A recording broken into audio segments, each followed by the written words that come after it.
golfer's elbow is on the inner side of the elbow, also referred to as medial epicondylitis, which is not really correct, is medial epicondyle tendinosis.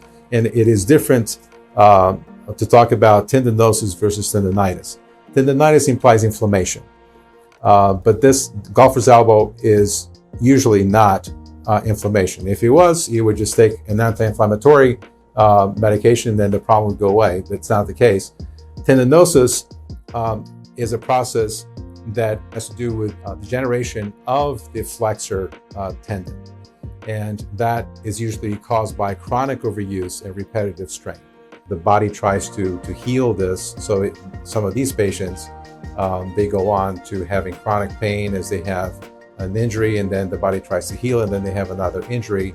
And then the body never quite gets to the point of healing the problem.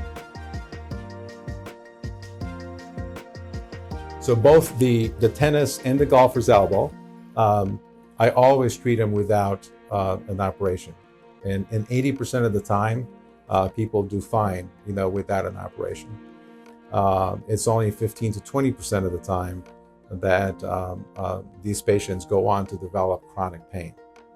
And when I started doing these arthroscopic procedures, I would not touch anybody that didn't have at least 9 months of pain.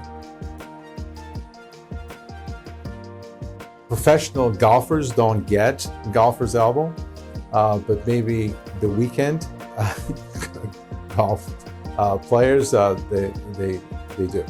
Most of the time, it occurs because people don't do any stretching, they don't do any preparation, they don't warm up their body properly.